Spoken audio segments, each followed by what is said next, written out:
Bienvenidos, Creamy Babies. Fue muy solemne mi saludo, pero bueno, todo bien. Así. Bienvenidos a otro episodio de La Criminalería. En esta ocasión nos tocará hablar de un crimen de Japón. Ay, otra vez.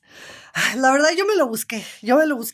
Este iba a ser originalmente sobre Andrei Chikatilo, ya lo he dicho como en 3 episodios. Pero traumó lo cambié, mucho. me traumó mucho, pero creo que me lo busqué, me traumó más. ¿Quién sabe? O sea, siento que sí hubo uno que desde el inicio tú dijiste, ¿no? Es por algo. Sí. Tu corazón te dijo no quiero ir ahí.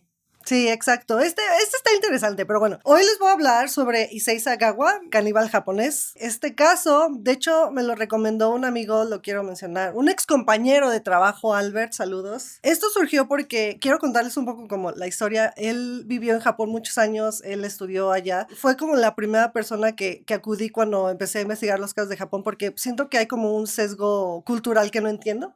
Entonces le hice muchas preguntas cuando estaba preparando el primer episodio sobre Shonen A, y él me dijo, si quieres saber y entender la idiosincrasia japonesa y cómo tratan a los psicópatas en Japón, ve el caso de Issei Sagawa. Entonces dije, va, jalo, y me arrepentí.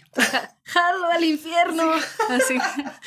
Pero creo que logré rescatar con muchas cosas interesantes. Pero bueno, para este caso hay mucho material, muchos documentales, muchas entrevistas, pero en este episodio me quiero enfocar en el documental que se llama Caníbal, que es un documental que pueden encontrar en Movie si usan VPN. De hecho, aquí está la imagen, vamos a enseñarles la imagen. Nosotros no les dijimos Ay, sí, eso. No, perdón. NordVPN, patrocínanos. Ay, sí. Pero pueden solo verlo en el Movie de Estados Unidos. Entonces, o si viajan a Estados Unidos. Sí, o si están en Estados Unidos pueden verlo ahí. O tal vez sí, el Movie de otros países, pero en el de México no está. O sea, googlen en qué Sí. movie están. Es un documental muy fuerte, entonces sí les recomiendo mucha discreción. Y antes de empezar, igual este episodio va a estar un poco fuerte, entonces disclaimer, si no les gusta el canibalismo, si no les gusta... Sí, ya me preocupé por ti, pero okay. Saltes ese episodio, pero pues si quieren aguantar, pues ahí nos vemos al rato. Ya saben que Pris los hace muy amigables, sí. Hasta el chistoretín de repente, sí. a ver qué sale hoy. Sí, porque si ven el documental sí les voy a dar como el resumen más light de Ok, está bien. Pero pues bueno, Cris, ¿empezamos? Antes deberíamos de dar anuncios parroquiales sí. Acuérdense que tenemos un Patreon con cositas extra, contenido extra, investigación extra, todo lo extra que usamos para preparar los episodios, porque aquí ya es como la versión refinada, pues, pero pues ajá. Pueden ver los guiones, dentro de los guiones están los links de donde encontramos todo, entonces si quieren la versión sin censura, aparte uncut de los episodios, ahí lo pueden encontrar, todo por una pequeña módica cantidad. Exacto. Y síganos, suscríbanse, todo eso para que nos ayude a continuar. Sí, con nuestro like y subscribe podcast. En YouTube. Si les está gustando, también déjanos un comentario, por lo menos así de ¿me está gustando? ¿No me está gustando? O saluden a nuestros ternurines. Sí, pónganle nombre a los ternurines que están aquí. Y nosotros así de engaging ahí con la vida. Pero bueno, ya. Después de estos anuncios parroquiales, adelante. Empezamos. Intro.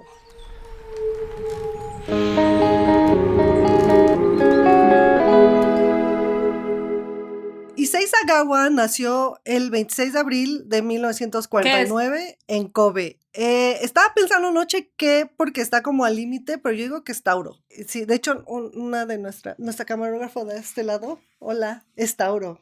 Saludos. Y estamos grabando en el Virgo Season, por cierto, que ya va a ser tu cumpleaños, Cris. El mejor mes del mundo. Sí. No para los mexicanos que le tienen miedo por los temblores. Los temblores. Pero Virgo, para los cumpleaños, sí. Grandes assets en su vida. Sí, pero voy a tener que checar. Según yo es Tauro. Si no es Aries. ¿Es Aries o Tauro? Porque sí está como al límite. Mira, no quiero ofender a nadie, pero siento que es Aries. Sí, yo también. Vamos a checar. En edición vamos a poner la corrección así de...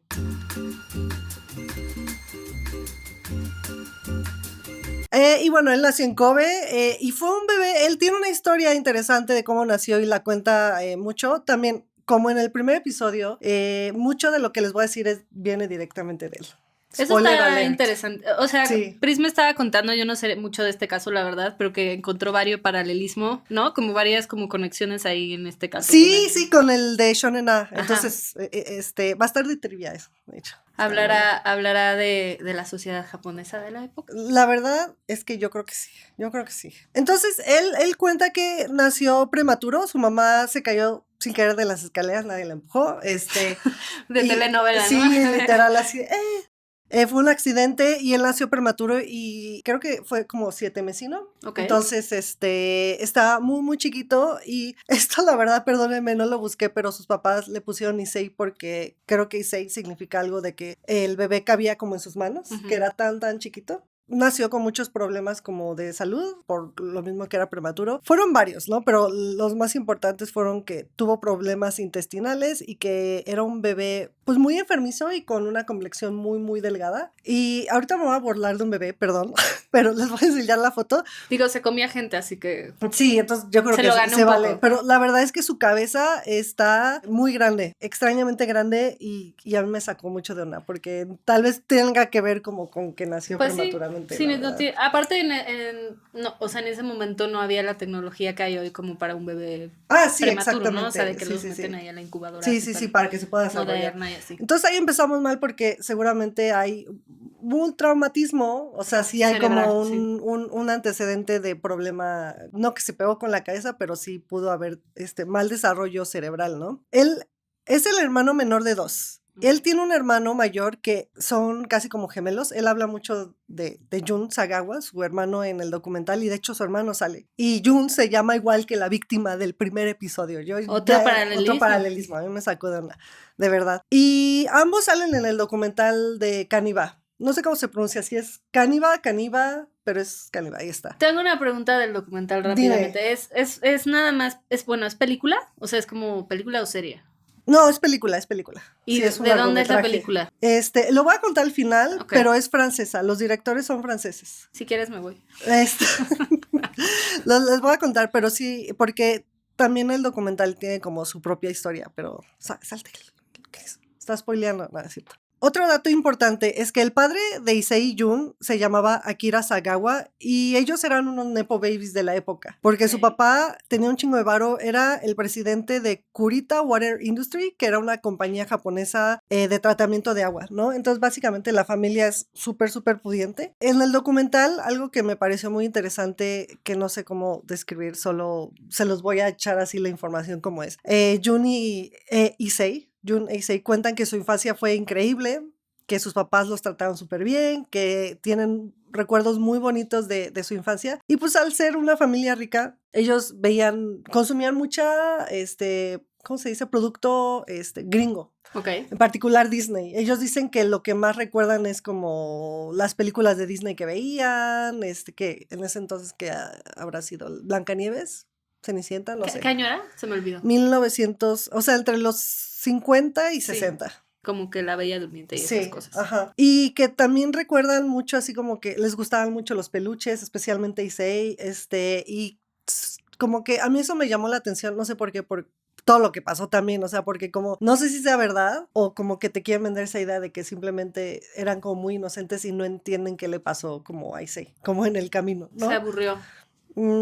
Puede ser, no sé. Bueno, es que quiero guardar mi opinión más adelante, porque suena raro que tuviera una infancia idílica y luego fuera caníbal. Yo creo que tiene, bueno, ¿No? ahorita sí está un poco conectado, pero no creo que tenga que, bueno, no, sí tiene que ver con la familia, ya, no voy a decir más. Vamos a continuar. Vamos a ir acercándonos poco a poco Está bien. al punto. Porque le decía a Chris también que este episodio, creo que es el primer episodio que va a tener un desenlace que nos va a dejar satisfechos de alguna manera. Y bueno, entonces, como les decía, ellos consumían como muchos productos gringos y ahí fue cuando Issei se dio cuenta que tenía una atracción particular en las mujeres blancas, europeas, blancas literal, o sea, eurocentrista, aria, se podría decir. Y él cuenta que desde que su primer crush de chiquito fue Audrey Hepburn, no sé cómo se pronuncia. O sea, lo entiendo. Sí. Hot. Sí, es muy guapa, la verdad. Y su gusto por las mujeres blancas, para mí, por cómo lo cuenta y por cómo todo lo que pasó, refleja más un fetiche que un gusto. Se obsesionó con... O sea, también siento que tiene que ver con esta idea de que, pues, en su atmósfera seguramente era como exótico, ¿no? O sea, Sí, y aparte a los japoneses les gusta mucho la gente blanca. Hasta el día de hoy, si llega un blanco europeo a Japón, así puede conseguirse pareja, igual una chava, ¿no? O sea, es como su gusto, no sé, o sea, pues es como en todos los países, ¿no? Que admiramos de alguna manera la blanquitud y pues... O al revés, ¿no? Luego en países europeos los latinos son muy como... Ajá, sí, siempre es al revés. Todos buscan como lo contrario a lo que tienen, Sí. ¿no? Y bueno, también yo digo que esto es un fetiche porque él en el documental cuenta que le gustaba, lo que más le gustaba de las mujeres blancas era su piel suave y blanca. O sea, eso es como como él lo describe. Pero aparte se supone que la gente japonesa, yo no conozco a nadie, pero que tiene la piel súper bonita, ¿no? Sí, pero por eso te digo que es un fetiche. Y yo. Bueno, y aparte es un caníbal, ¿no? Entonces, spoiler alert, se le antojaba comerse la piel Ya blanca. me dio ¿no? miedo.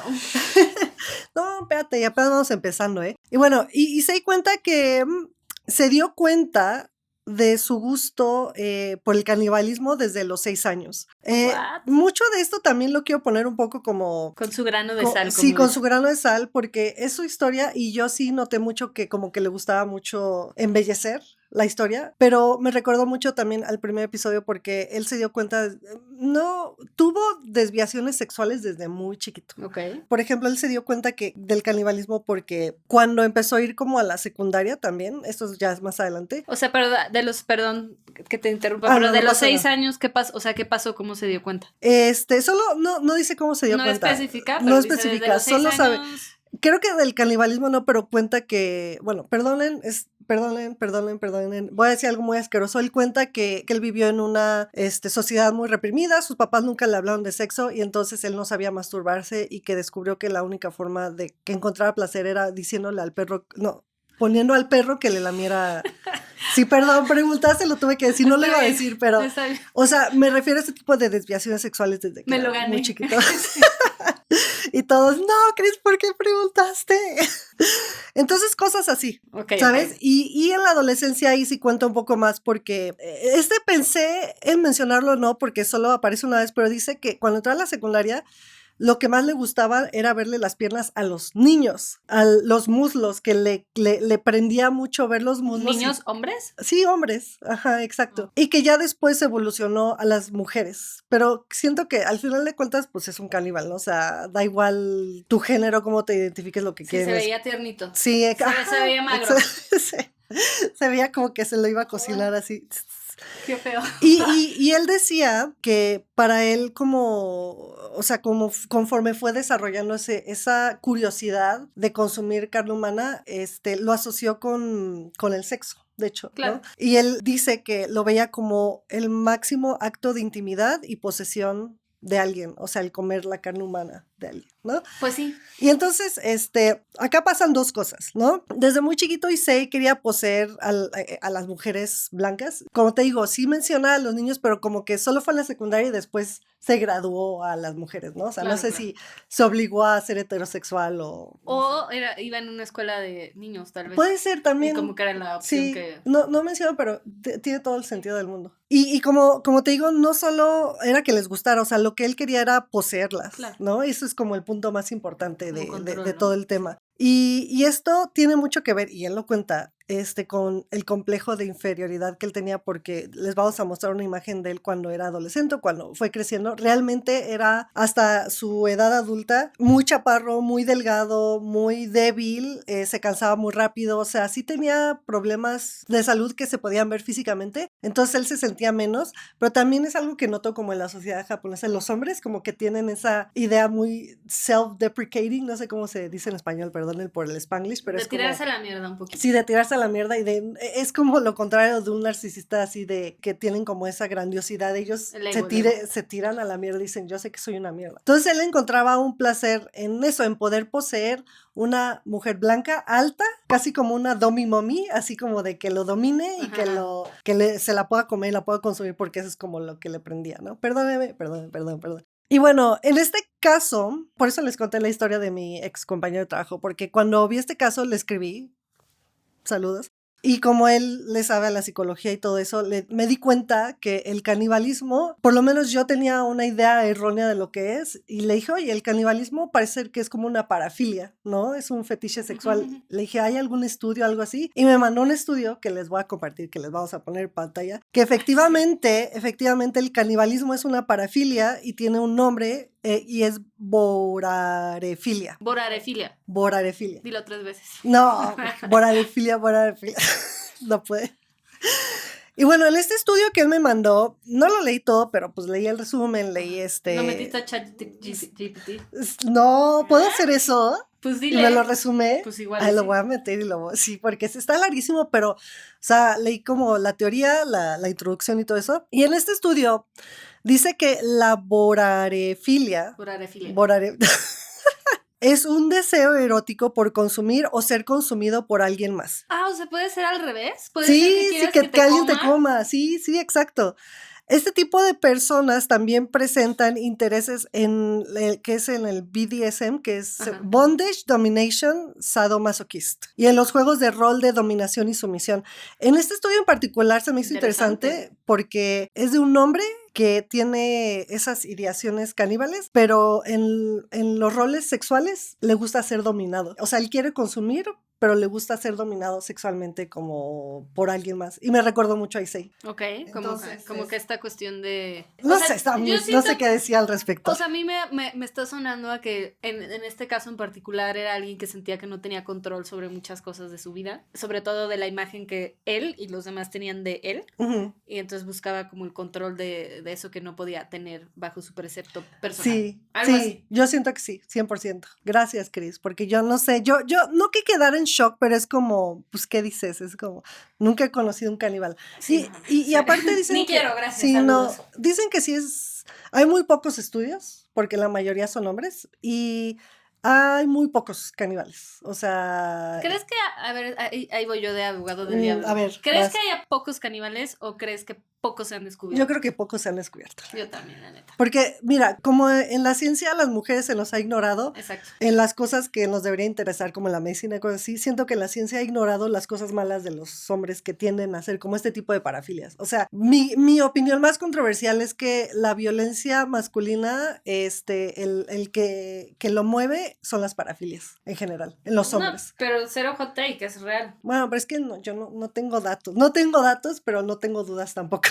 Tienes datos empíricos. Ay, sí, bueno, sí, tenemos el podcast. De todo lo que hemos leído podemos, como quedar en eso. Entonces siento que justo por eso, como es algo malo, como que no lo estudian, ¿sabes? Pero aparte porque es un crimen. Entonces, quien lo o sea, bueno, eso 100%, pero quien lo hace no va a decir, yo soy caníbal. Estudien mi mente. No, espera, de hecho, creo que ahorita que dijiste eso, justo voy a ese punto, porque los caníbales, se me había olvidado, perdón, como saben que básicamente es ilegal canibalizar, tienen otras formas, y es lo que dice el estudio, de como consumar ese deseo por medio de textos como sexting canibalístico, con ilustraciones, ya sé de quién vas a hablar ahorita, o bueno, no sé.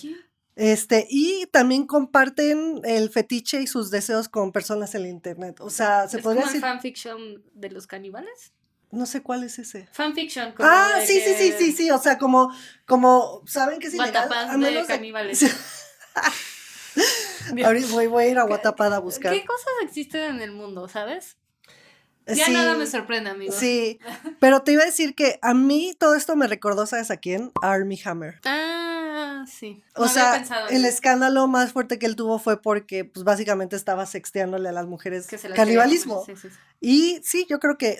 ¿Viste la entrevista que dio? Recientemente, no la he querido ver, la verdad. Bueno, es un paréntesis, pero habla del canibalismo y le preguntan, güey, ¿qué onda? Así, güey, sí, ¿qué onda con eso que dijiste, no? Y él dice, es como cuando le dices a un bebé que te lo quieres comer. Y yo, ¿estás diciendo esto en serio? O sea, ya sabes, nada en los ojos. Sí, no, yo creo que Armie Hammer es esto, ¿sabes? Sí, porque eso es lo que hace, o sea, sabe que es posible, Hollywood no se sabe, ¿no? Así sí ha consumido carne humana, pero estoy segura que él tiene borarefilia. Borarefilia. Sí. Se me va a olvidar mañana. La palabra del día, borarefilia. Y esto es básicamente lo que tenía Issei, ¿no? En el documental él cuenta que es algo que él no puede explicar. que para él es un fetiche, así lo dice con estas palabras, ¿sabes? Que es un fetiche que él sentía la necesidad de consumir. Y esto iba a decirlo en mis opiniones, pero creo que lo que más me ha impactado en los casos de Japón es como ellos son demasiado conscientes de lo que son. De lo que están haciendo. Y de lo que están haciendo. Y estaba hablando con el esposo de una amiga como sobre esto, porque siento que aparte verbalizan tan bien sus emociones, a pesar de que sean como asesinas, ¿sabes? O sea, te dice, él dice tal cual, es un fetiche que tenía, no te lo puedo explicar, o sea, pero sé que es malo, pero lo quería. Mientras si le preguntas eso a Armie Hammer, es como si te quisieras comer un bebé. Y creo que para mí, o sea, si tuviera que decir, los casos de Japón me horrorizaron más, porque cuando escuchas a un asesino de este lado del mundo como occidental, siento que tienen menos insight, tienen menos capacidad o habilidad de verbalizar como todo lo que hicieron a comparación de un japonés. Pero eso también tiene que ver con la cultura, ¿no? O sea, creo sí, que así 100%. son, o sea, así Sí. es en Japón la gente es mucho más directa, tal vez. Sí, a mí lo que me dijo este chico es que como es una sociedad que no incentiva el expresar tus emociones, que son personas muy introspectivas en general. O sea, que en vez de hacerlo hacia afuera, lo hacen hacia Sí, adentro. sí, y entonces, de hecho, o sea, yo leo mucha literatura japonesa y se nota mucho, hay historias que te quedas así de, güey, ¿cómo se te ocurre eso? Yo creo que mi género favorito japonés es libros sobre gatos. Y se echan unas novelas impresionantes sobre la vida de un gato y dices, güey, ¿de dónde sacaste eso? Pero el ¿sabes? gato es como la metáfora de una persona, ¿no? No, es un gato, son gatos. Sí, nunca he leído una, recomiéndame unas, pero eso. Fíjate que en la serie que te recomendé que no has visto, Shogun. en Shogun, hay un pedazo donde el personaje femenino principal habla de eso muy, muy bonito y como que lo dice como que va construyendo paredes. O sea, no sé, y como que dentro de esas paredes es como un círculo donde tus emociones viven. Entonces, mientras más como te vas adentrando hacia el centro, pues son más emociones. Pero entonces es como si abrieras una puerta a la pared y así. O sea, como que está... ¡Qué interesante! Está padre esa serie porque siento que sí es muy occidental en muchas cosas, pero explica como la cultura y el pensamiento. La idiosincrasia. Ajá, japonesa muy bien. Porque es como, pues, al final está padre. Aquí ya parece que me pagaron. Shogun FX, todos los viernes a las 7. Pero me pareció muy interesante porque es la primera vez que veo en una serie que es como para audiencias de este lado del charco, como esta cuestión de así somos y así es, y tú no estás bien y yo estoy bien, así es, ¿no? Y como que está interesante y hablan mucho de como que sí son muy introspectivos y que todo lo que muestran es como una... Pues, sí, una apariencia. Una pared, pero tu mundo interior es otra cosa. Sí, 100%. Solo quiero decir algo gracioso, que mi esposo y yo vemos un canal que se llama Abroad in Japan y es un británico que vive en Japón y tiene videos explicando como cosas de la cultura. Y una de las cosas más graciosas que él contaba y que fue un shock cultural para él fue que cuando fue una entrevista para ser profesor de inglés en Japón, él estaba entrevistando y todo eso, y que llegó un momento al final de la entrevista donde el entrevistador solo dijo, ok, y se quedó callado un minuto, y él así como de, ¿qué está pasando? Sí. ¿Qué está pasando? O sea, la cagué, dije algo mal, no sé qué, y que después de ese minuto dijo, ok, está bien, ya terminamos, gracias. Y luego explicó que eso es muy normal, que en conversación los japoneses siempre se dan como ese minuto de silencio para pensar y analizar lo que la otra persona dijo o lo que tú dijiste y como... ¿Cómo te sientes al respecto? Sí, ¿no? Exacto, y es normal y para mí eso es como ese reflejo, ¿sabes? Así como que se toman el tiempo como de... No como uno que dice pura pendejada. El silencio... O sea, yo soy una persona que puedo ser muy silenciosa y a la gente le incomoda mucho, de repente. Y tú así todo el podcast ahorita. Y yo... Pero puedo estar callada y como que notas como a la gente, cuando a la gente le incomoda el silencio, ¿sabes? O sea, como a mí me incomoda un chingo el silencio. Pero depende también con quién. O sea, yo siento que si un día estamos todo el día juntas, quisiese pensar que no sientes que tienes que hablar, ¿no? Pero hay gente que neta es como de, no puede. O sea, y es interesante como, ¿no? Sí, o sea, imagínate a alguien así que vaya a Japón y se le queden así. Güey, yo no puedo... Yo me quedaría así como de, ok, ¿qué tienes que hacer? Cuéntame. Pero bueno, sigamos con la historia. Sigamos. Después de esta pausa comercial, de esta tangente sobre la cultura japonesa, regresamos a Issei. Saltamos a cuando tenía 24 años. Él se mudó de Kobe a Tokio para estudiar en la universidad. ¿Qué estudió? Estudió literatura. Entonces, les puedo ir adelantando. Creo que él es una persona muy inteligente y muy talentosa. Y rica. Y sí, rica, tenía todo el poder, ¿cómo se dice? El poder cultural, como ¿Adquisitivo? el poder adquisitivo para accesar a la Ajá, para cultura. estudiar literatura. ¿no? Ajá, Sí. exactamente. Y bueno, él cuenta que en su departamento en Tokio descubrió que en el edificio vivía una chava alemana, blanca, europea, muy alta, y que quedó fascinado por ella, y en particular quedó fascinada por los muslos blancos, así lo describe, ¿no? Entonces, una noche, como cualquier persona normal que lo haría, se metió a su departamento, al departamento de la chava, se quedó parado enfrente de ella mientras la veía dormir. Ay, no Y en mames. ese momento, sí, sí, güey. Imagínate que te despiertas y Sí, este güey te está observando esa fijamente. cara. Muy Edward Cullen de su parte. Sí, güey. Aparte el güey sí tiene la cara muy creepy, Sí, la verdad. neta, sí. Hay otras fotos de él que luego les voy a enseñar, que ya es más grande, que sí tiene cara así de te lo encuentras en la calle y si te vas del otro lado, güey, literal. Y bueno, en ese momento dice que se le ocurrió golpearla en la cabeza para poder cortar un pedazo de la nalga en particular,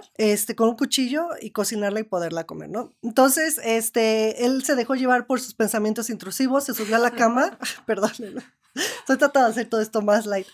Se subió a la cama y justo cuando se subió la chava, como se sintió el peso, se despertó y empezó a gritar y él se quedó así. No corrió, no nada, se quedó así congelado, se quedó en el ¿Encima apartamento. de la cama o qué? Sí, ella se salió, le habló a los vecinos, le habló a la policía y él no se fue. Esperó a que llegó la policía, lo arrestaron y lo acusaron de intento de violación. Sí. ¿No? No fue a la cárcel, pero sí tuvo los cargos. Y el de no le voy a contar a nadie, realmente lo que quería hacer. Sí, de él no, sí, ajá, la quería violar, sí, eso quería.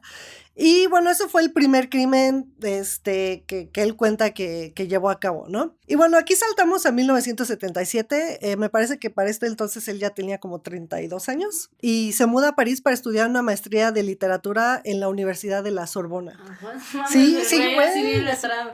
Muy a Hannibal Lecter de su parte. Sí. Igual y Hannibal Lecter medio está pensado en él. ¿Sabes qué? No lo dudaría. No lo Porque te busqué. acuerdas que Hannibal Lecter es como muy letrado. Sí, yo creo que sí se inspiró, porque, digo, voy a hablar de eso más adelante, pero muchos personajes y mucha gente se inspiró en él en escribir historias o cosas así. O sea, Okay. se volvió un ícono, básicamente. Y entonces, él cuenta que se mudó a París porque le gusta la cultura francesa. Okay. Y las mujeres francesas. Y sí, obviamente.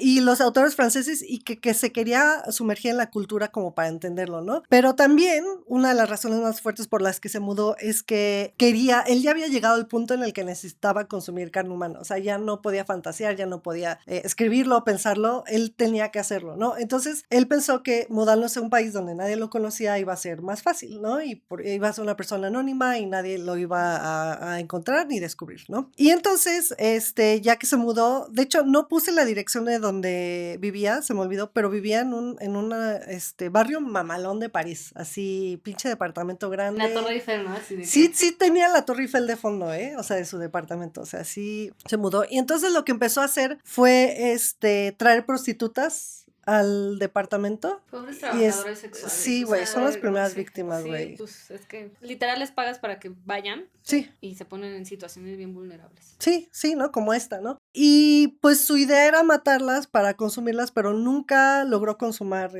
nada, ¿no? Para este entonces también, él cuando se había hecho la idea de hacerlo, compró de manera ilegal un rifle con la excusa de que lo tenía ahí para defenderse porque era un pobre japonés indefenso, débil, así, debilucho, flacucho, y que lo iban a asaltar y era como para defensa propia, pero realmente era para matar a su víctima, ¿no? Y poder consumirla.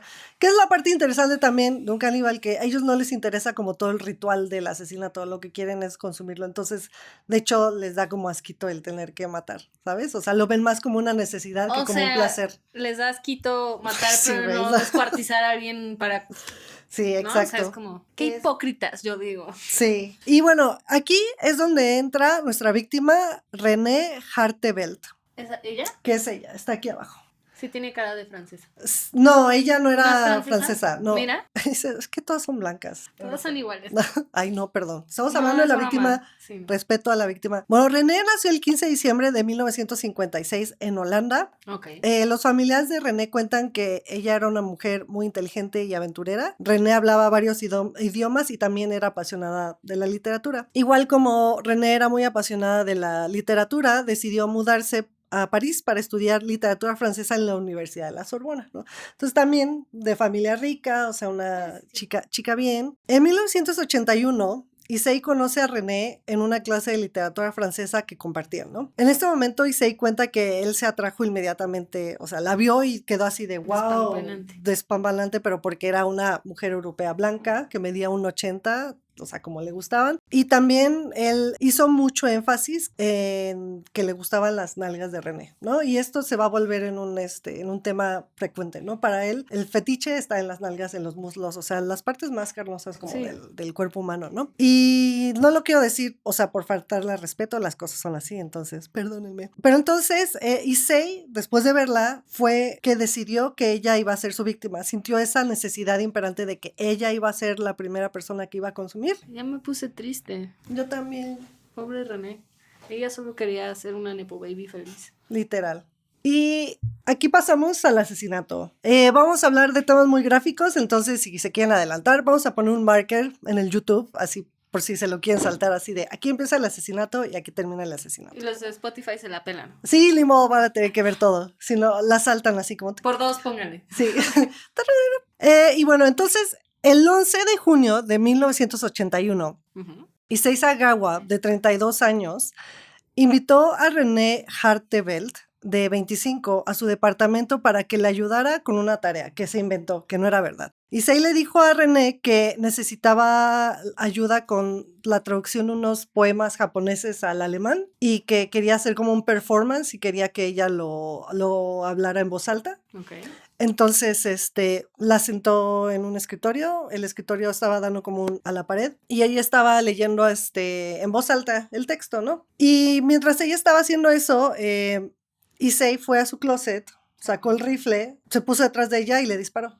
Ella no se enteró de nada, ella estaba leyendo el texto mientras todo esto estaba pasando y... Mínimo. Y sí, o sea, fue muy rápido, todo pasó muy rápido. Esta historia es lo único rescatable, que no sufrió tanto. No, bueno, en vida, porque ya después viene lo más feo, ¿verdad? Entonces, después de que ella falleció, porque le disparó en la cabeza y fue básicamente de inmediato, empezó ahora sí que el tema del canibalismo. Lo primero que hizo Issei fue desnudar el cuerpo de René, lo volteó para descubrir sus nalgas. No sé si hay una forma más clínica de decir trasero. Glúteos. Sus glúteos, sí, sus glúteos. Y entonces aquí Issei decidió morder con mucha fuerza el glúteo, pensando que lo iba a poder arrancar de golpe con los dientes, pero se dio cuenta que la carne humana es dura y que no es como lo fantaseaba. Entonces dejó el cuerpo ahí, corrió a una tienda y compró un cuchillo de carnicero y regresó para cortar un pedazo de la carne, ¿no? Y la consumió.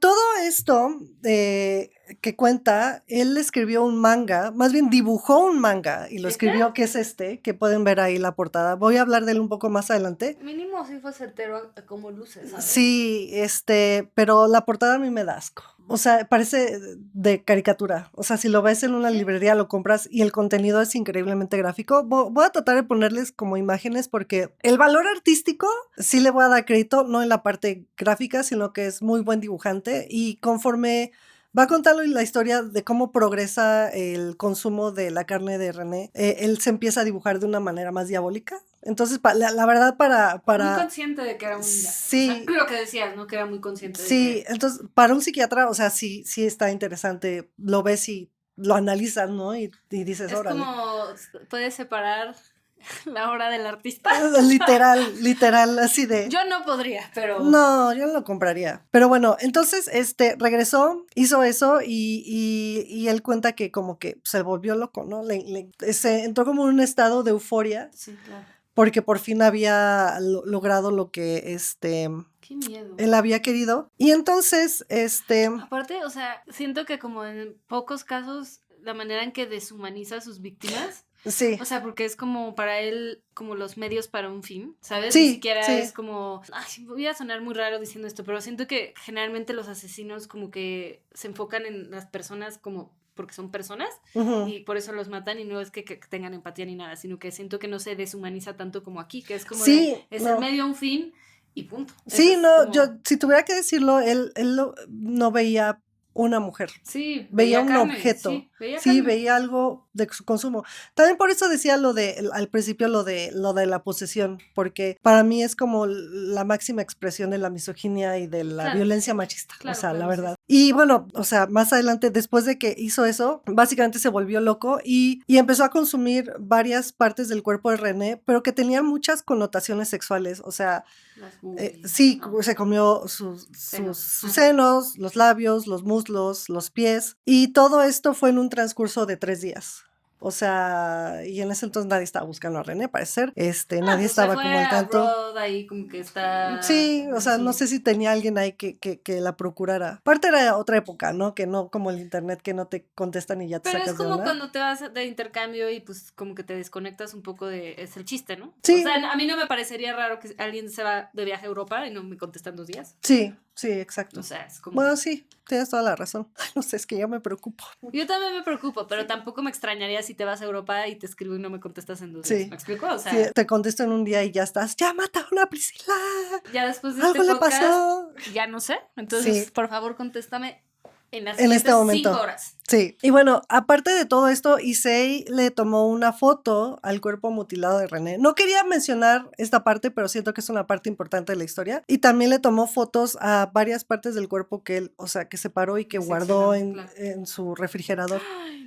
El tema de la foto va a salir más adelante porque esa foto lo acabaron filtrando a todos los medios y la verdad es que cuando estaba investigando este caso en YouTube hay un video de Vice que hicieron un documental con él y muestran la foto y yo no me lo esperaba. De hecho, ese video es el único video que al principio dice, este video trae imágenes gráficas, aprieta este botón para saltarlo. No, para agree, para estar de acuerdo de lo que vas a ver y yo, ok, y no me lo esperaba. Y si es muy gráfico, o sea, no es quiero muy, verlo, pero es muy gráfico. No me gustaría que la gente lo buscara, porque para mí es deshumanizar, y para mí es faltarle el respeto. ¿Sabes qué? O sea, si tuviera que definirlo, es como lo que pasó con Ingrid Escamilla aquí.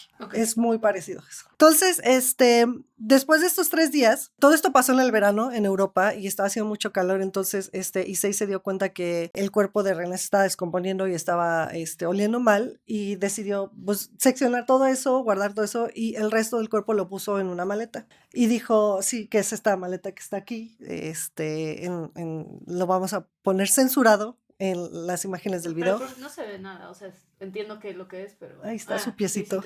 Eso a mí es lo que más me choqueó. Y entonces, llevó las maletas, le habló un taxi, le dijo al taxista así, carga esta maleta, ponla en la cajuela y llévame espérenme, voy a sacar el teléfono porque fue al lago del parque, a ver, espera. Bois de Boulogne. Bois de Boulogne. Perdóneme, porque no sé francés. Y el taxista cuenta que las maletas estaban pesadísimas, que él estaba, porque eran 2 maletas, de hecho. Y le dijo, ay, ¿qué traes ahí? Está muy pesado. Y él, ay, son libros. ¿No? Llévame al parque, al Bois de Boulogne. Y todo esto pasó a las 8 de la noche, pero para los que no saben, en Europa a las 8 de la noche, en verano, todavía hay luz. Entonces él llegó al parque y había un chingo de gente en el parque. Y él se bajó del taxi, de hecho es bastante cómico, o sea, si no fuera tan feo te reirías de lo pendejo que es. Pues no es o sea, hasta ese momento no era un asesino. No era un asesino. Hasta su primer crimen no se supo defender. Y eso es lo que decíamos, su intención nunca era como salirse con la suya, o sea, él no pensaba en esas cosas, él pensaba en quiero consumir y ya. Ajá, tenía como pensamiento a corto plazo. Intrusivo, como decía, sí. Parece broma, pero es real, ¿no? Sí. Es como de... No pensó en nada, o sea, dijo, bueno, esta persona ya. Sí, exactamente, no tenía nada planeado y se notó, porque llegó al parque, le bajaron sus maletas y había un chingo de gente, había muchos franceses tomando el sol todavía a las 8 de la noche, y él cuenta que había una pareja que se le quedó viendo, y después entrevistan a esta pareja que vieron a Issei que se veía increíblemente sospechoso, que agarró las maletas y que estaba todo nervioso, y que empezó a caminar hacia el lago del parque, y que el hombre de esa pareja lo empezó a seguir. Qué huevos, ¿no? Sí. Yo sería como de... Sí, no, yo le hablaría a la policía. Yo así como de, güey, algo no está bien aquí. Con él. Y entonces Issei llegó al lago. Él cuenta una historia muy romántica de que cuando llegó al lago, bajó las maletas y que vio como el atardecer hermoso y que era el momento perfecto. Sí, güey, eso es como, me recordó mucho a Shinichiro, Sí. la verdad. O sea, y entonces, en lugar de ir a aventar las maletas, que el chavo que estaba ahí, que lo vio al principio cuando llegó en el taxi, se le acercó y le dijo, oye, estas maletas son tuyas. Y que Issei volteó y dijo, no son mías, que fue eso fue lo primero que contestó. Y lo había visto con las maletas. Sí, claro. Y entonces, lo que este chavo cuenta es que las maletas ya están chorreando sangre y que él se sacó de onda y lo abrió y descubrió lo que está en esta imagen. O sea, esta foto es cuando abre la maleta y le dice a su pareja, háblale a la policía, no sé qué. Y en el pánico, literal, Issei solo se les queda viendo, se va caminando y se regresa a su departamento. Y ya. Bueno. Qué anticlimático. O sí, sea, sí. Como que sí muy poético en el aspecto de... y se va caminando y nadie hace nada. No sé. Pero sí hicieron algo, pues, pero... Sí, pero... Qué rara historia, pues. Está rara porque no creo que se haya ido de manera como romántica, sino como que estaba en shock él, porque era un pendejo. Sí, sí, sí. Y se fue así como de, o sea, como si te fueras en autopiloto así de a tu casa, ¿no? Y yo quería decir que para mí, digo, ya que les conté cómo sucedió todo, para mí esta es como la definición en su máxima expresión del feminicidio. Esto fue un feminicidio. Muy cabrón, sí, pues sí. Porque, o sea, fue un hombre que mató a una mujer que, como dices, la veía como objeto, no la veía como persona, la veía como un medio para un fin. Uh-huh. Y que aparte, como les decía, cuando salió al público el caso, no le tuvieron compasión a la víctima. O sea, lo importante fue él, ¿no? Porque, pero antes de que digas, 4 días después, la policía encontró a Issei, ¿no? O sea, siguieron las pistas porque pues hablaron con la pareja, ellos dijeron que habían visto a un japonés, y quien logró ayudar a la policía a localizar a Issei fue el taxista, porque salió en las noticias que encontraron el cuerpo, o sea, mega tabloide, escándalo, primera plana, cuerpo de mujer en el parque. Estaría hasta en México que hay mucha violencia, o sea, eso sonaría muy fuerte, ¿no? Sí, o sea, de que en una maleta encuentres un cuerpo. Pues sí, aunque, digo, ya ha bajado, pero sí hubo una temporada donde habían enmaletados uno al mes. Colgados en el... Tienes razón. Sí. Me retiro mi comentario. Te odiamos, Calderón. Sí. Y entonces el taxista fue el que dijo, después de ver las noticias así de, yo sé dónde vive, creo que es este güey, porque, o sea, yo cargué las maletas, yo pasé por él. Imagínate que me así cargó las maletas. Sí, no, ay, no me... Baño de 6 horas. Y sí, güey, no, así. Y aparte así en la esquina. Aparte como que, o sea, estos güeyes son como súper egoístas en el aspecto de lo que le causas a los demás, porque obviamente la víctima es la víctima, ¿no? Y René se merece todo el respeto, 1, pero 2, todos los que están involucrados, la pareja del parque, el taxista, los papás de René, una muerte así no tiene tregua, pues, para nadie de los que entran en contacto con la historia. Pues. Sí, no, exactamente, por lo violenta que es y por violenta. Todo lo que pasó. Estoy como... Ni quiero hacer chistes, ya sabes, así no, como de... No hagamos chistes. Después de esto puedes hacer chistes. Nos podemos burlar de Issei. Entonces, después de eso, ya la policía llegó al departamentazo en París y lo detuvieron. Él llegó, confesó todo. Pues sí, ya. Pero aparte les contó a todos lo que, o sea, ¿por qué lo hizo? Literal es que yo quería consumir carne, yo solo quería consumir carne, me gusta, ¿no? ¿Y no se enfermó? O sea, llevaba 3 días de atracón de sí carne. tuvo problemas intestinales, porque aparte él ya había nacido con problemas intestinales. Sí, me acuerdo, pero... Y bueno, durante su detención fue interrogado por 3 psiquiatras franceses, los cuales llegaron a la conclusión de que él estaba clínicamente loco y que no podía enfrentar un juicio así. Entonces ¿Dinero? Okay. No, sí, eso sí fue real. Okay. Todavía no se mete la familia de Issei aquí, eso fue real.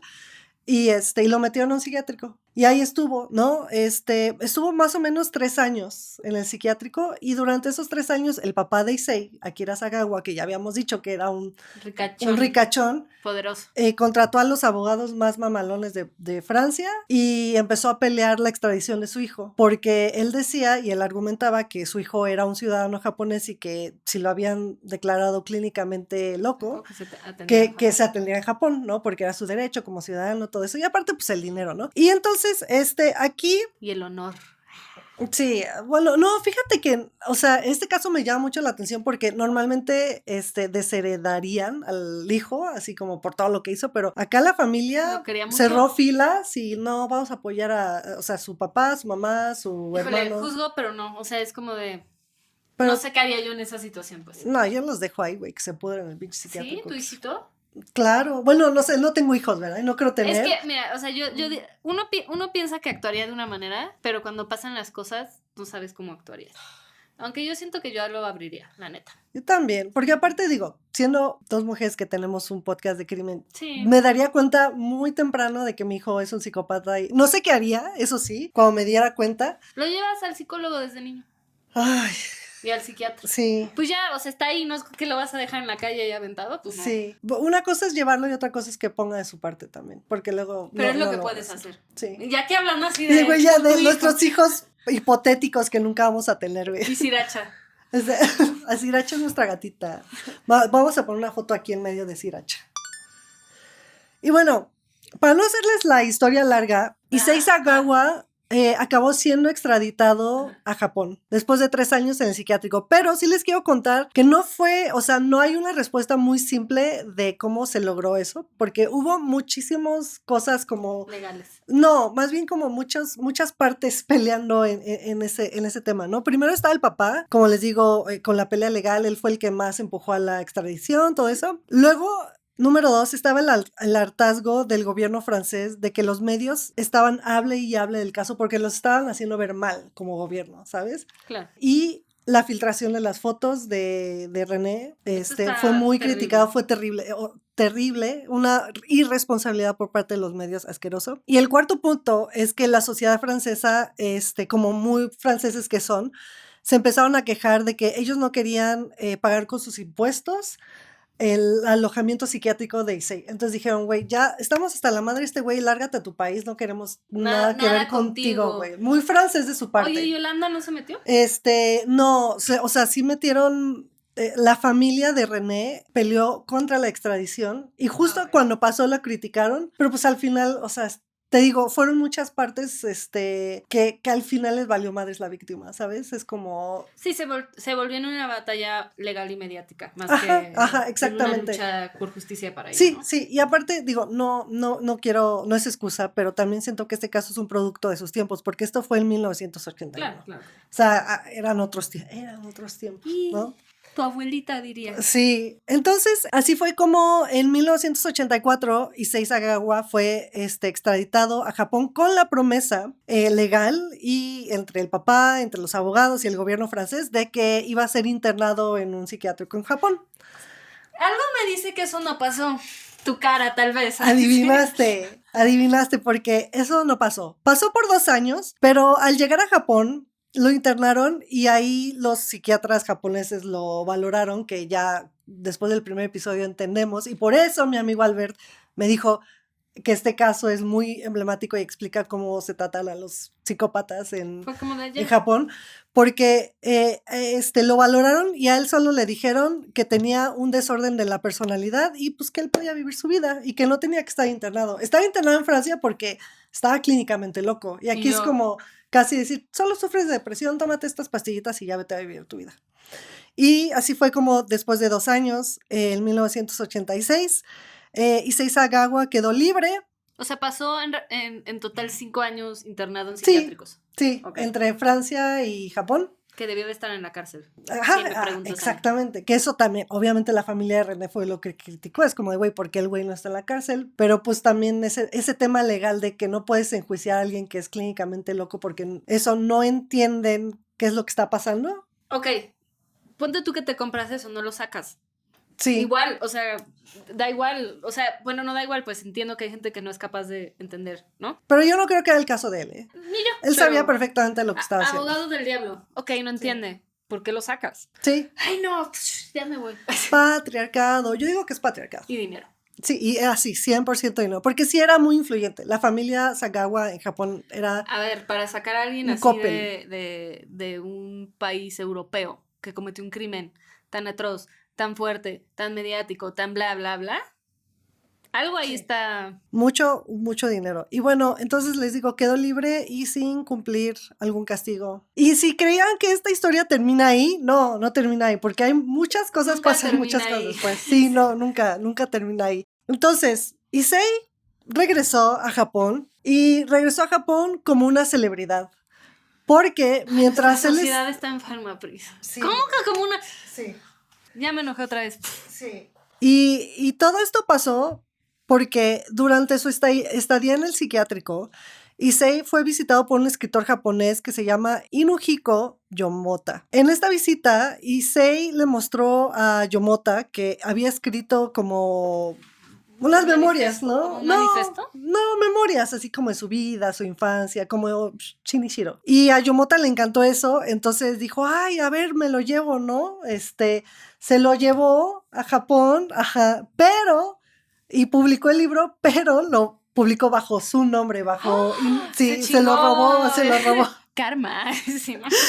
Y llamó el libro Into the Fog, que tenemos aquí la imagen. Está muy fea. Sí, y O sea, esta es una portada ya más reciente porque eventualmente, obviamente, Issei se enteró y se emputó porque dijo, güey, esa es mi historia, ¿qué te pasa? Hubo un tema legal y al final el libro lo puedes encontrar ya con crédito de Issei Sagawa, porque pues es su historia, pero en ese momento se emputó, pero también se sintió halagadísimo, Ay, se Dios sintió mío. súper halagado porque eso básicamente fue lo que lo llevó a la fama en Japón, porque, o sea, sí había sido como un caso muy mediático, pero el que hayan gente tenido acceso como al libro, a las memorias, y Claro. esto fue antes de Shonena, de Shinichiro, ¿sabes? Entonces, yo creo que también fue como un poco un precedente para ellos como sociedad, así de, un libro sobre un caníbal, ¿no? Entonces, este libro cuenta, como les digo, de primera mano, básicamente lo que ya les conté, ¿no? O sea, esto viene en el libro, él también lo cuenta en muchas cosas, Supongo que más gráfico y como 100%, más enfermo sí, que, sí,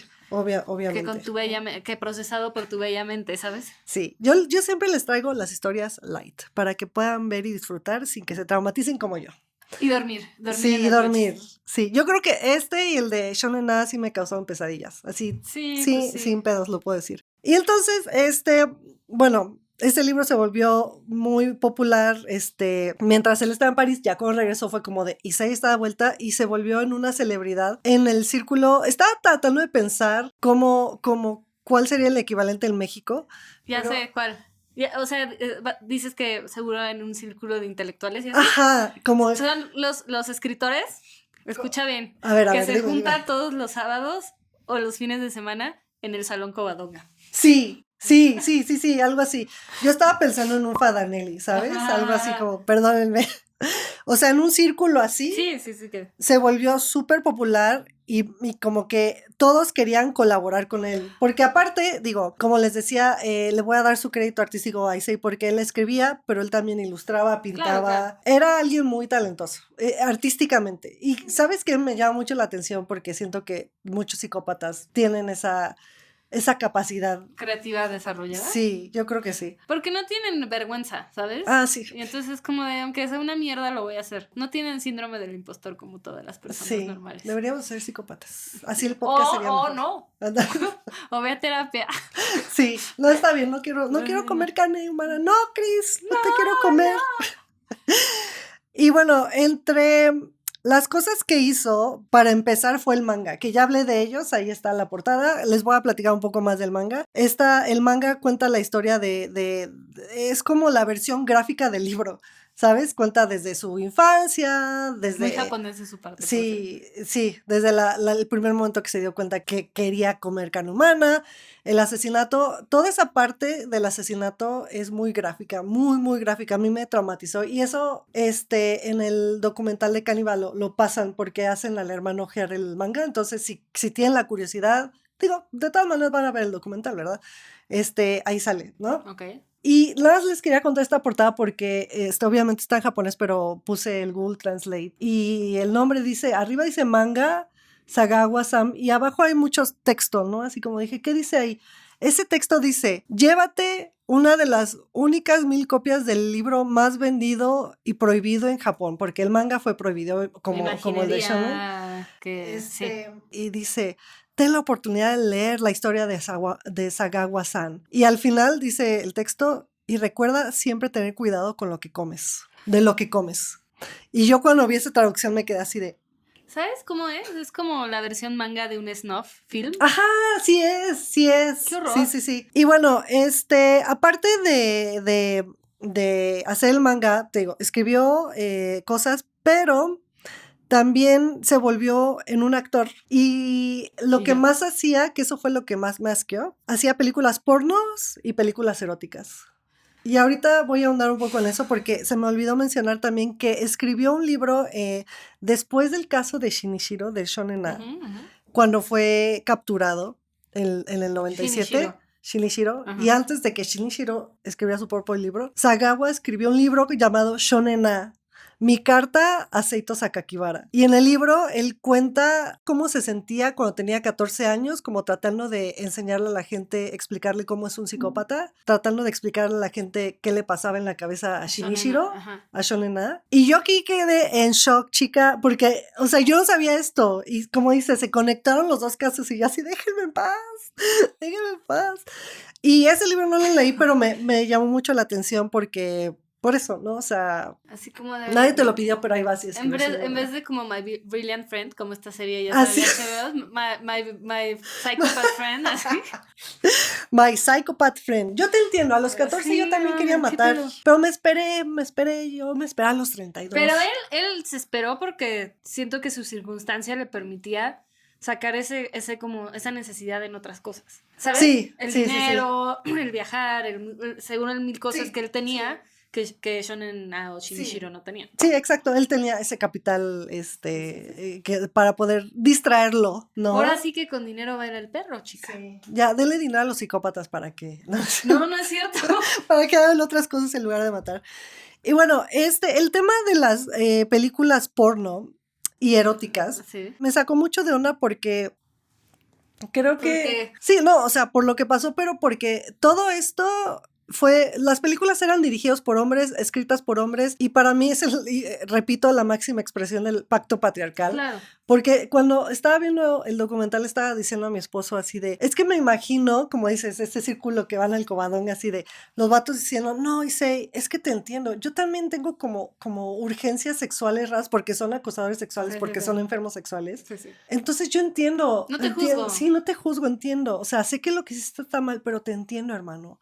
Entonces, aparte de eso, era explotar, fetichizar lo que hizo, ¿sabes? Sí, porque ya otra vez no se trató nunca sobre ella. Sí, no, este caso está triste por eso, porque es como se trató sobre él y lo que él es y lo que él ofrece. Sí.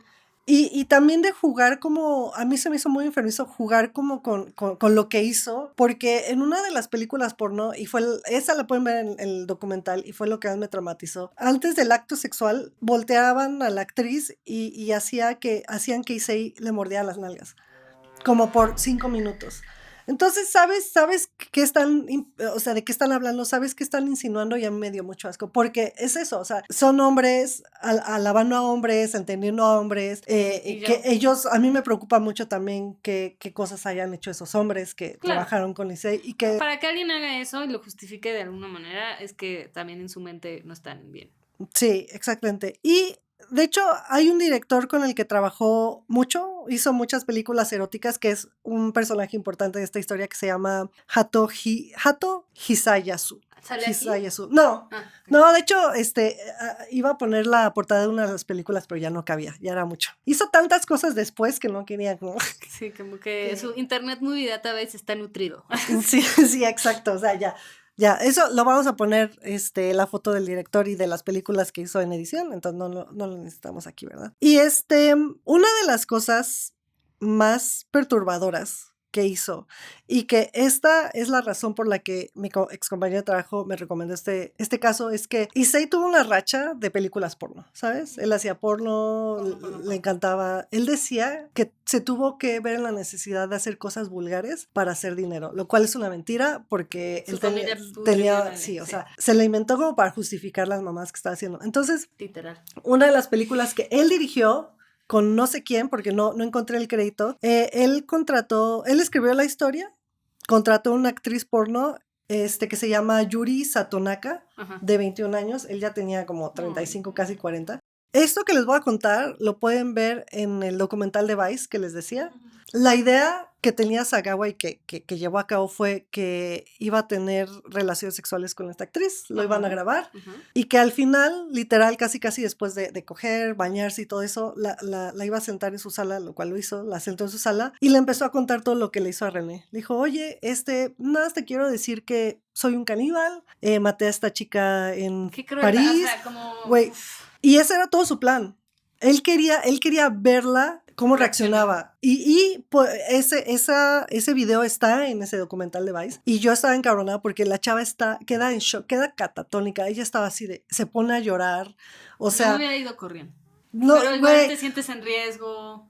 Sí, o sea, sí, y en el documental está como muy como en diferentes etapas, ¿no? Porque estás viendo lo que está pasando, pero también estás viendo a Issei narrando lo que está pasando en el video y puedes ver cómo está disfrutando la reacción, sí. verlo y la reacción de la chava, porque le empieza a decir al de Vice, ¿no? Así de, mira cómo cierra las piernas porque está asustada. Mira cómo se cierra porque está asustada y tiene mucho miedo. Y mira cómo está temblando. Y el güey sonriendo así, súper psicópata. Pues sí, no le importa claramente. Sí, y para mí, él dice que después de que le contó a esta chava, se siguieron frecuentando porque esta chava era actriz porno y se volvieron buenos amigos, pero yo dudo mucho yo también que haya pasado. Tal vez en su mente, ¿sabes? Sí hay fotos, enseña fotos de que fueron a la playa, así, iban a cenar, pero yo creo que ella lo hizo más por trauma, por miedo y por, ok, sabes que yo no quiero problemas con este güey, mejor le voy a seguir la corriente que por otra cosa, ¿no?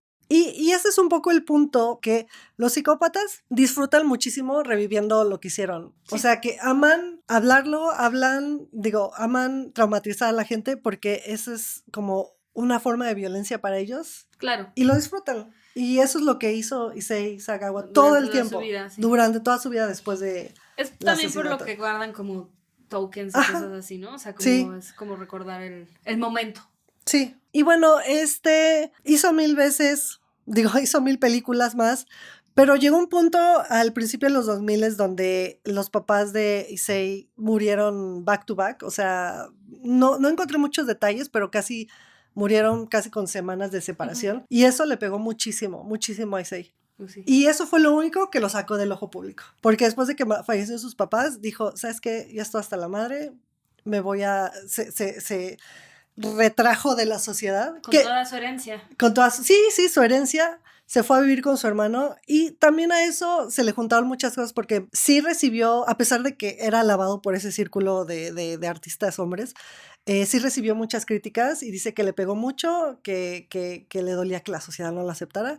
Y también empezó a tener problemas de salud, le dio diabetes, tuvo un infarto cerebral y eso lo dejó medio tullido y fue por eso que dijo ya no voy a hacer películas, ya no voy a escribir, no voy a hacer nada y se retiró. No supimos nada de él hasta que estos dos directores que están ahí, que sus nombres son Lucien Chastain-Taylor y Verena Paravel, franceses. O sea, tiene sentido ya entiendo por qué el documental es francés. Sí. Decidieron hacer se enteraron de la historia, esto lo cuentan ellos en la entrevista, ¿no? Se enteraron de la historia y dijeron, oye, yo quiero entrevistar a este güey, ¿no? Ambos son antropólogos, los dos directores, y ellos tenían mucha curiosidad de investigar sobre el canibalismo, sobre la antropología del canibalismo, de la gente que es caníbal, etc. Pero para ese entonces, esto fue como 2013, algo así, y Issei vivía recluido, o sea, nadie hablaba con él, ellos dijeron que fue súper difícil de encontrarlo y la única forma en que la contactaron fue a través de Hato Hisayasu, que es el director con el que hizo muchas películas eróticas Issei. Ellos cuentan que lo conocieron en un proyecto, platicando, se enteraron que él lo conocía y Issei y este director se volvieron amigos. O sea, de que vamos por el cafecito, vamos a cenar. Y él dijo, güey, pues yo los puedo contactar, lo quieren conocer, yo los puedo contactar. Y así fue básicamente como se concibió Caniva, el documental. Entonces, Lucien y Verena se fueron a vivir con Issei varios meses antes de grabar. Estaban en su casa, convivieron todos los días. Como para entenderlos. Sí, como para entenderlos, ver su rutina. En este punto, Issei ya tenía 70 años. ¿Es él? No. No, este es su hermano Jun. que también sale en el documental. No hay foto de Issei, pero lo voy a poner.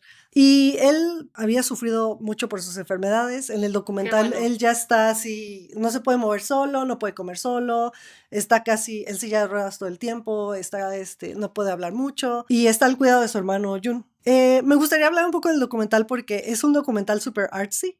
Ok. Las tomas son muy cerradas, muy como muchas tomas largas. A mí no me gustan esos documentales, pero la verdad es que creo que hicieron un muy buen trabajo. Pues ya vi que estuvo en muchos festivales. O sea. Sí, este documental ganó muchos premios en festivales del circuito de documentales. Ahorita vamos a hablar un poco de eso. Y creo que hemos hablado mucho en este podcast como de cuidar la información, de que, ok, estamos hablando de este tipo de crímenes, pero se tiene que hablar desde un filtro.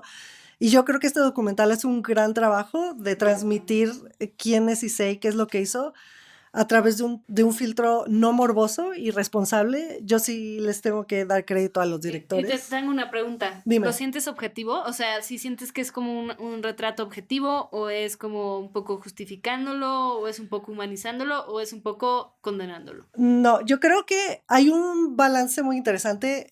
Bueno, voy a hablar en el documental, spoilers, por si lo quieren ver, deténganse, vean el documental, regresan para que lo comentemos porque voy a dar muchos spoilers. Ajá. Yo creo que, bueno, te digo, pasaron mucho tiempo con él, para conocerlo, para que también aparte se abrieran a ellos, porque Claro, como confianza. japoneses, pues, como dices, hay muros, y ya que agarraron confianza, pues ya como que lograron romper un poco a Issei. Ujú. Y creo que a pesar de que hay muy pocos diálogos en la película, porque realmente los hay, sí te dejan ver cómo es él, pero también hay una parte que me gustó mucho que es el hermano Jun viendo el manga y era la primera vez que él veía el manga. Entonces lo sentaron al hermano y lo empezó a Ve ojear. lo que hizo tu hermano, cabrón, así, ¿no? Un poco.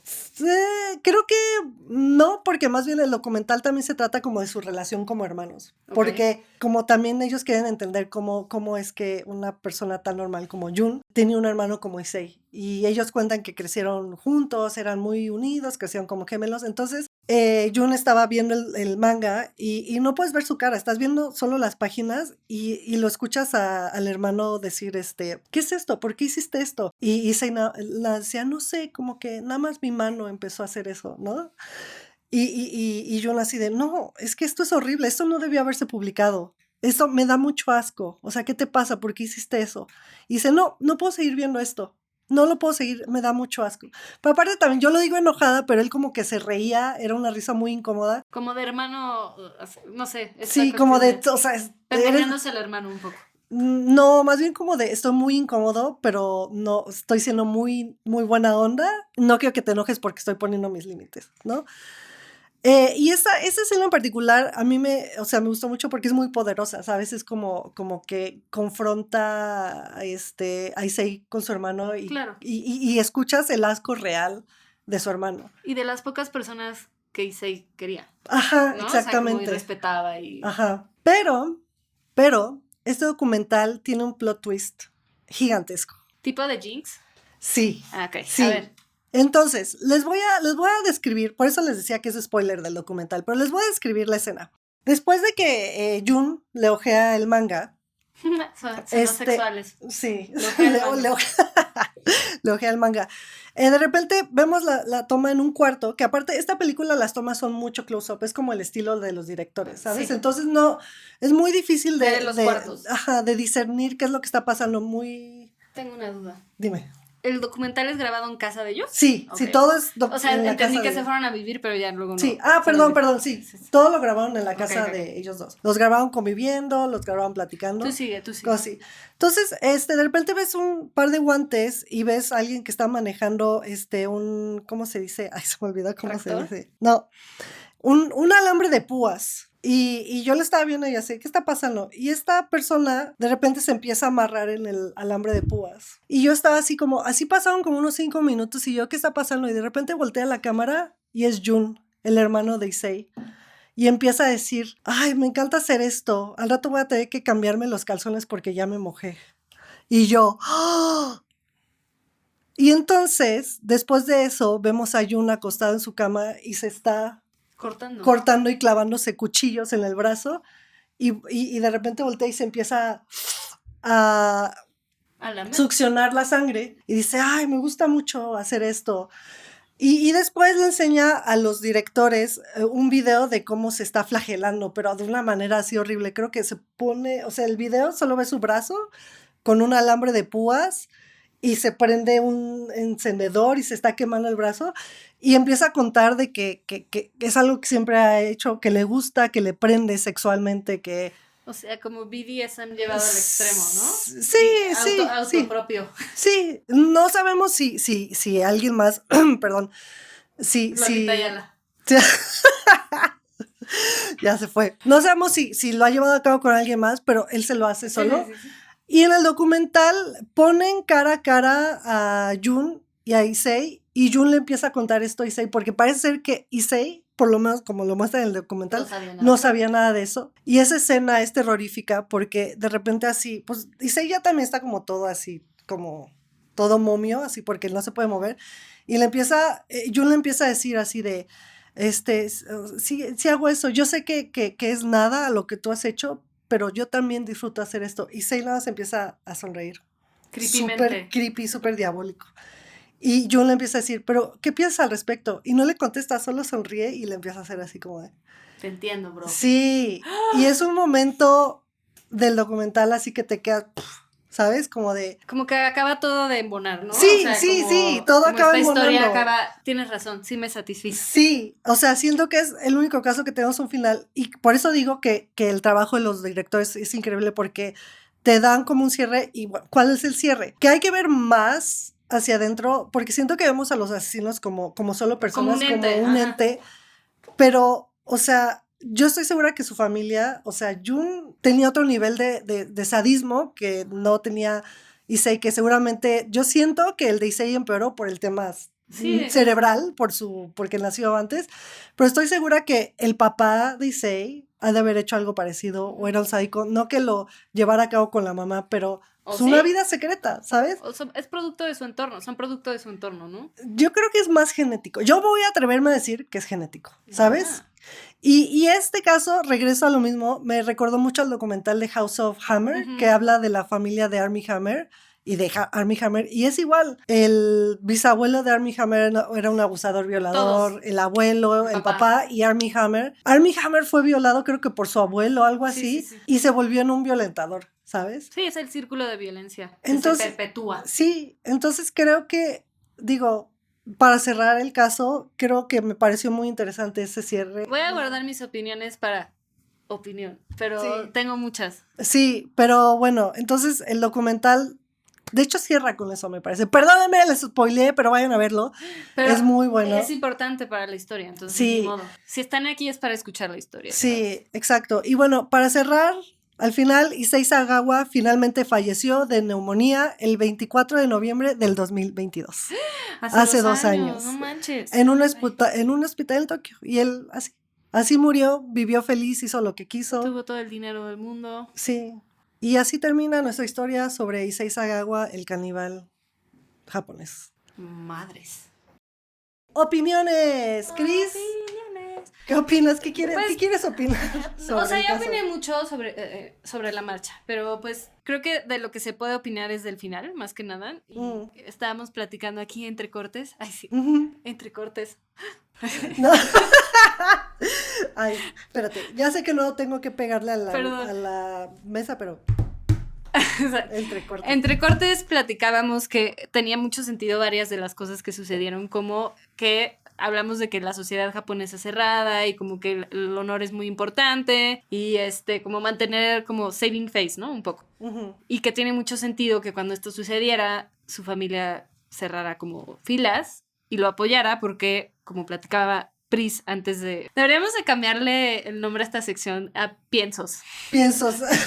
En estos piensos, pues o sea, tiene sentido que sea algo de familia, que igual el papá replicaba violencias de este tipo, violencias sexuales, y por eso lo entiende, y por eso intenta ayudar a su hijo. 100%. Yo opino lo mismo, que el papá por eso lo defendió, así como los amigos que hicieron las películas con ese así, oye, yo te entiendo, mijo. Sí. También me pasó, pero te pasaste de verga, ¿sabes? Sí, no, y lo que más me impresionó también de este caso es lo que ya había dicho también, como la deshumanización a la víctima. 100%. Y la falta de respeto, ¿sabes? Porque como que se hizo como un héroe, ¿no? O sea, al final un héroe para ciertas personas o el morbo te gana en ciertas cuestiones. O sea, no dudo que haya gente que compró el manga solo como ser parte de la conversación, por decirlo así, ¿no? Y creo que reflexionar mucho en cómo se consume contenido, ¿no? Y que muchas veces también deshumanizamos la cuestión porque la manera en que nos la presentan ya de por sí es deshumanizada. Entonces, Sí. como esta cuestión de esta pobre mujer que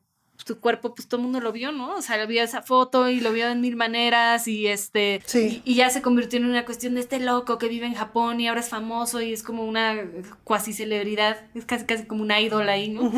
Y pues toda esta curiosidad que nos dan las mentes así, porque como decíamos hace rato, no hay los estudios para cimentarlo. Entonces cuando sucede cuando los cachan, pues causa mucha como curiosidad, porque al final es como de qué impulso o de dónde viene esta persona como para hacer eso. Y creo que, bueno, no he visto el documental y lo voy a ver ahora, pero hablando del documental y lo que tú comentas, creo que está increíble que lo hicieran antropólogos porque sabían que tenían que hacer para llegar al meollo del asunto, ¿no? Y tuvieron la paciencia y la destreza de como ganarse la confianza de no solo un psicópata, sino de los dos. Y que se mostrara Jun se llama, ¿no? Sí, Jun. Como es, ¿no? Y como con todas estas pues cuestiones que no son propiamente normales de una persona con un desarrollo sexual normal, ¿no?